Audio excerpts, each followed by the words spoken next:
Tonight. Thought I was going to die for sure, and then when I woke up I was very upset that I was alive. We aim light into the darkness. And as a serious public health problem that no one's talking about. Survivors of suicide share their sadness and offer hope so no one will ever go through it again. There's a lot of guilt and suicide on the families left behind.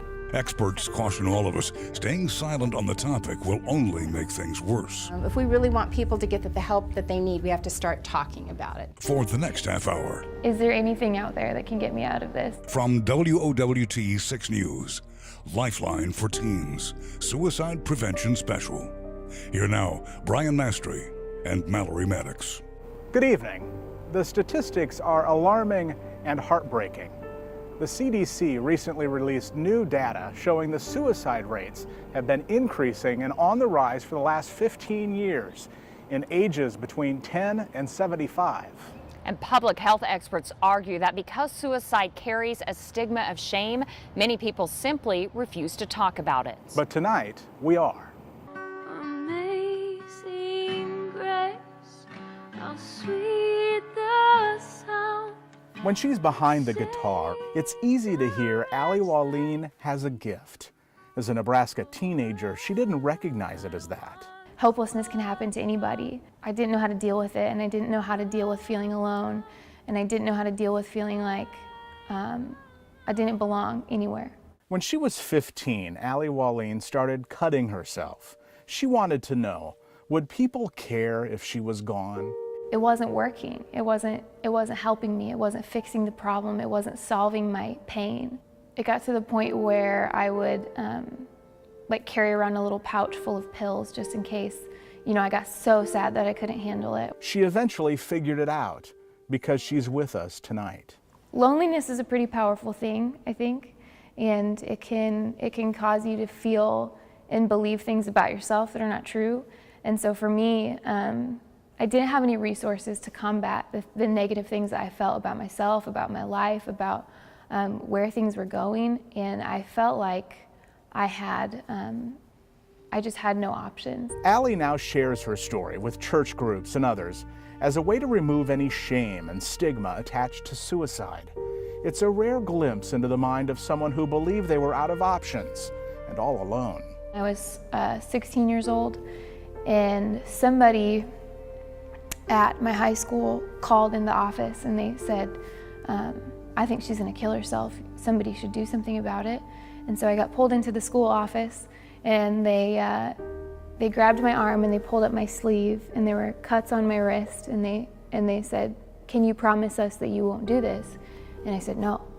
And so they called social services, called the police, and it was a huge mess, and they took me to a hospital from school in front of everybody, and so the whole small town was talking about what was going on, and I spent 3 days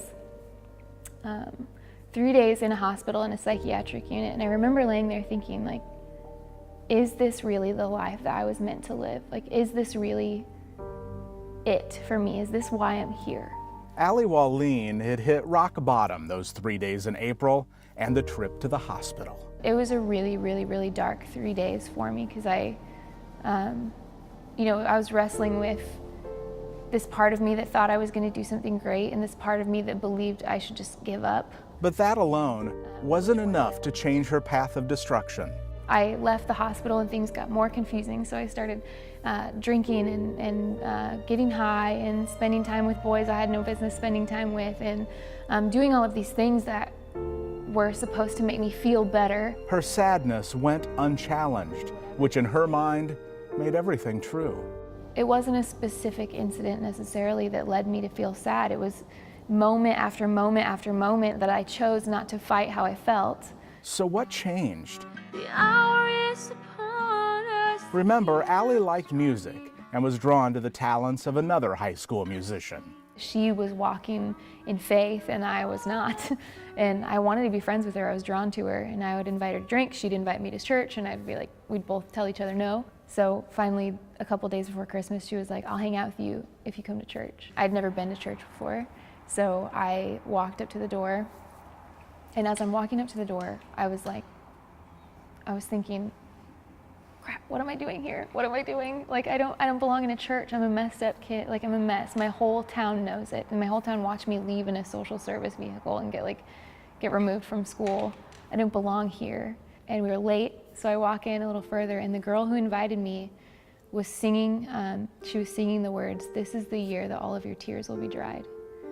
And I thought, whatever this is, this is what I was looking for. And that really was where everything changed for me. I think when somebody gets a little bit of hope that's real, then it changes everything. That day, I walked out of that church, I never cut again, I never drank again, never smoked again, because it was just like, here's what I was looking for. This is the hope that I wanted. Hope can make all the difference for someone thinking about suicide. As we mentioned earlier, suicide rates have been on the rise for almost a decade. No parent wants to see their son or their daughter become a statistic. So that was when they met Laura Bush at the library. Cameron Molitor grew up in Council Bluffs. He met a first lady, wore his life goals on his sleeve. When he was young, to win the spelling bee, read 50 books, be on time for everything in a day in 5th grade. And as he got older, becoming a chemist that could find cures for diseases. He loved sports, like I said, absolutely loved Notre Dame football. We actually took some of his ashes to Notre Dame, and they don't know they're there, but they are. The little boy who was so personable, happy, and carefree growing up began to shut out more of the world. His mother, Mindy Eggert, tells us he was anxious and depressed. Had the element of watching his brothers' lives, and I think he saw different things in other people's lives, and he thought that's where he should be. And because he wasn't, I think that's what got him the most. Cameron died by suicide at the age of 20. I miss him like nothing else. I miss him every day. But I continue to go on. We continue to go on. And our other boys do, his friends do. And,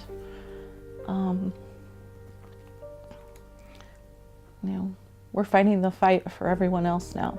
When we come back, finding comfort in shared experiences. I told her that I had to give her a mama's hug. Plus, what exactly are the warning signs of suicide?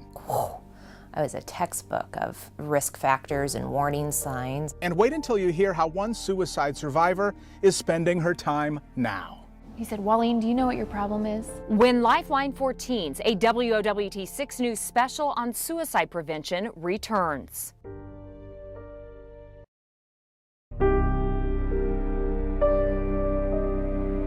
Has anyone ever heard the phrase elephant in the room? Changing the status quo can often feel like life in slow motion. And our hope is that we can shift the conversation so that we're, viewing mental health just as we would if we broke our arm or had diabetes or had cancer or something, so any other medical condition. On this afternoon, as part of an after-school program for Burke High students, the students have a conversation about mental health and suicide with the Kim Foundation. Even though we're a progressive nation, it's still one of the things that we have yet to break down those barriers with. Joy Coyote knows the more she learns, it's hard to be a teen in 2016. The more she can become an advocate. It's okay to talk about mental illnesses. It's okay to talk about the unknown. What are some reasons that suicide and mental health is hard to talk about? Discussions about suicide and mental health can be uncomfortable, even controversial, but it doesn't have to be that way. And never keep it a secret as well. Sometimes we hear teenagers say,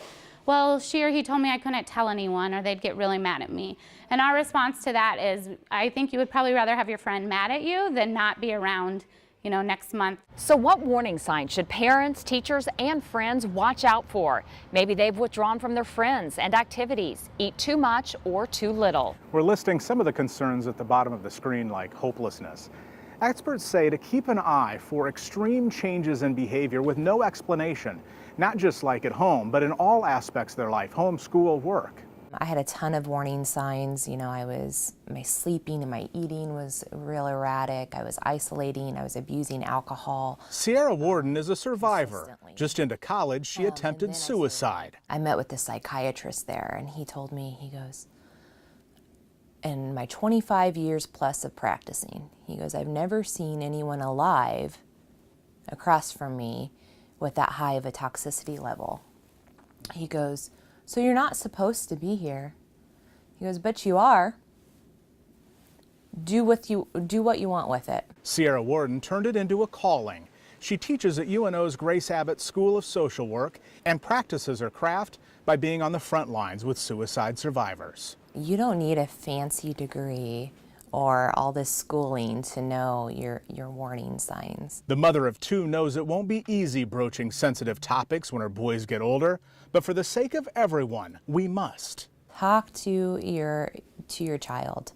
And it's so funny when I say it seems so simple, but it's such a scary concept sometimes for not just parents, but friends. There's this big myth out there that if we ask someone about suicide, it's going to put it in their head and they're going to complete suicide. Actually, research has said over and over that quite the opposite is true, that the more that we talk to someone who's feeling depressed or suicidal, the less likely they are to complete or attempt suicide, because that's giving them an outlet. It's giving them kind of a relief, like, oh, wow, someone is actually wanting to hear what's going on inside my head. Still to come on this WWT 6 News special. Spreading a message of hope within our schools. To have somebody say, it's going to be okay though. You know, to look at your worst version of you and to say, but you can do this. That's pretty powerful. And learning from those who've been at the depth of despair when Lifeline for Teens Suicide Prevention returns.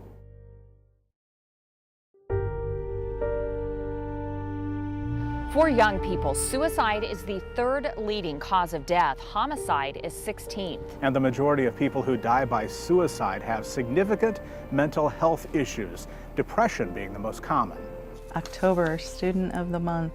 Back to Mindy Eggert. Just days after we sat in her Council Bluffs home, remembering her 20-year-old son Cameron, who died by suicide. I don't believe in the phrase new normal, but I believe in new hope. And each day has new hope.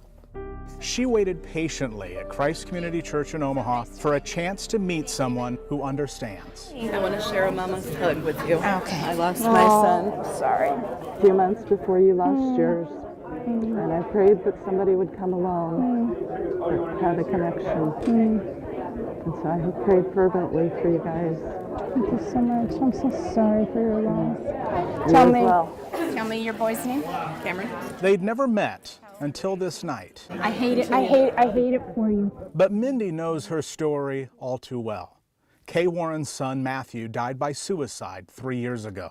I can't fix the fact that my son took his life. I couldn't fix his mental illness. There are 60 million Americans living with mental illness, and that's 1 in 5. So that means that every single person either that you meet either is living with a mental illness, or you know somebody, or you love somebody. As co-founder of Saddleback Church in California with her husband Rick, Kay Warren travels the country. There are treasures hidden in the mess of our lives. That's wonderful. And writes books inspiring others to see hope. You're going to have to intentionally, deliberately look for joy in the darkness. If we really want people to get the help that they need, we have to start talking about it. And it's intensely personal to me because of the death of my son, the suicide of my son 3 years ago.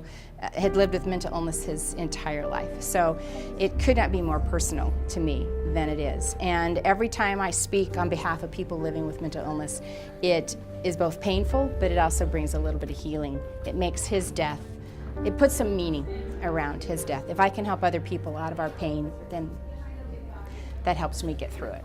It was a powerful evening to see so many people finding peace through her words. The key here, though, is suicide prevention, and that happens on all sorts of levels. Well, we talk to kids about coping skills, about how to get help if they think that they need help. Kevin Mills with Bellevue Public Schools believes the gatekeepers, the teachers and staff who see the students daily, are best equipped to identify any problems. Last year, Nebraska lawmakers required all schools to do some form of suicide prevention. Bellevue went one step further and brought in speakers for parents and the community as a whole. Sarpy County Sheriff's deputies see the impact of mental illness daily. Last year, the numbers were pretty high. How high?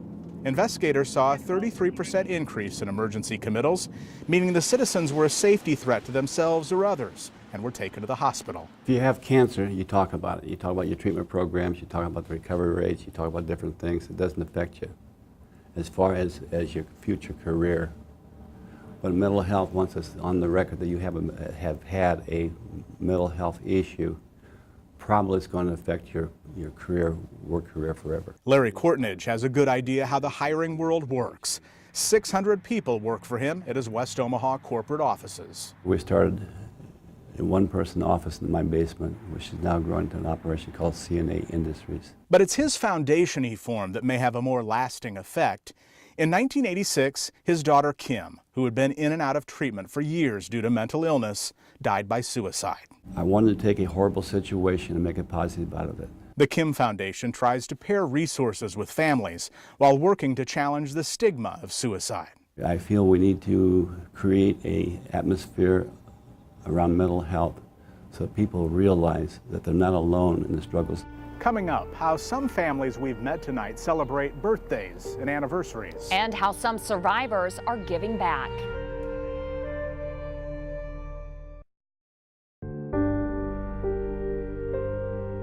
We're grateful to all the families who shared their traumatic experiences with us tonight. The idea is to look forward and give other families hope.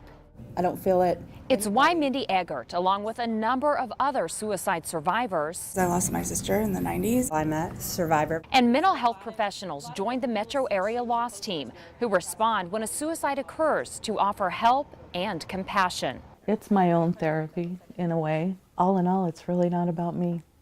Sometimes it's not even really about Cameron. I mean, it's really about those that are still here. And then we want to see stay here. There's a lot to be said with the healing power of being with somebody who's gone through those same things. Please let me know. The loss team prides itself on keeping in touch with suicide survivors for weeks, months, even years. We have a lot of families that feel like at first, they can handle this. We're okay, we don't need help. And then as the weeks go on, they realize that immediate support that they originally had kind of filters away. And so they realize, oh my gosh, I can't do this alone. I really could have used a mentor when I was in junior high. So what did Allie Walleen, who survived her teenage years, decide to do with her second chance? A teacher once helped put it in perspective. He said, Walleen, do you know what your problem is? And that's not ever a phrase that starts very well. You're like, oh gosh. He said, Walleen, you know what your problem is? Your problem is that you still think your story is just about you. And he didn't mean for me to ignore my story or ignore my pain, but to help me see that if I had pain, there's a guarantee that other people have pain as well. And that I could use the things that I went through to give people hope. And that opened my eyes to knowing the things that you go through aren't worthless and they're not a waste. And they can be used for something so powerful. My name is Allison. Now, every Wednesday, she leads the middle schoolers at the Bellevue Christian Center. That's why I do the hard thing of telling people what I went through, because I want them to know that on the other side of the decision not to take your own life, there's something really great and really beautiful. Giving people hope that that little feeling that you're made for something great is true and it's real, and helping people find that something great is better than anything I could have dreamed for myself. Allie still hears the song and sees the friend who invited her to church. She returns every December to soak it in, the day that changed everything. But I remind her every now and again, thank you. Thank you for seeing a torn up, messed up kid. For the Eggert family, every December 4th, they invite Cameron's friends over for a signature meal, Cameron's favorites, spaghetti and a giant cookie. That's one of those memories that, every time you have it, you think of him. My son didn't think he had a purpose, and so I'm here to prove him wrong. He had a purpose.